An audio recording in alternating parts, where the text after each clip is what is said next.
frunze de cupru cad agale în dansul tăcut al serii. Se sting ușor pe vechi potecii și amintirile și lumina verii. Un vânt șoptit prin crengi trece, așterne umbre lungi pe drum. Sclipesc în depărtări tăcute, rămășițe dintr-un stins parfum.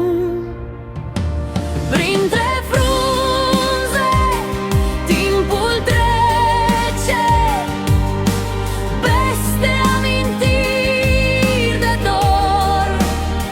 O clipă caldă, una rece, în dansul toamnei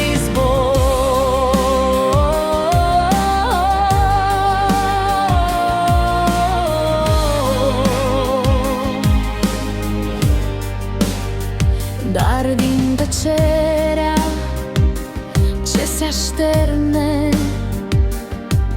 sub cerul purpuriu și greu, se naște o liniște adâncă ce-ți mângâie sufletul mereu. Printre frunze timpul trece, peste amintiri de dor.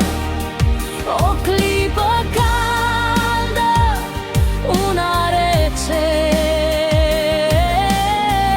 în dansul toamnei zbor. Pe la ferestre trec fiori,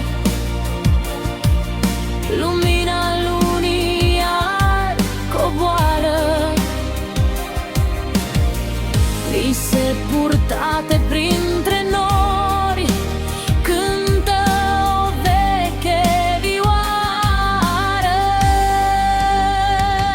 Printre frunze timpul trece, peste amintiri de dor.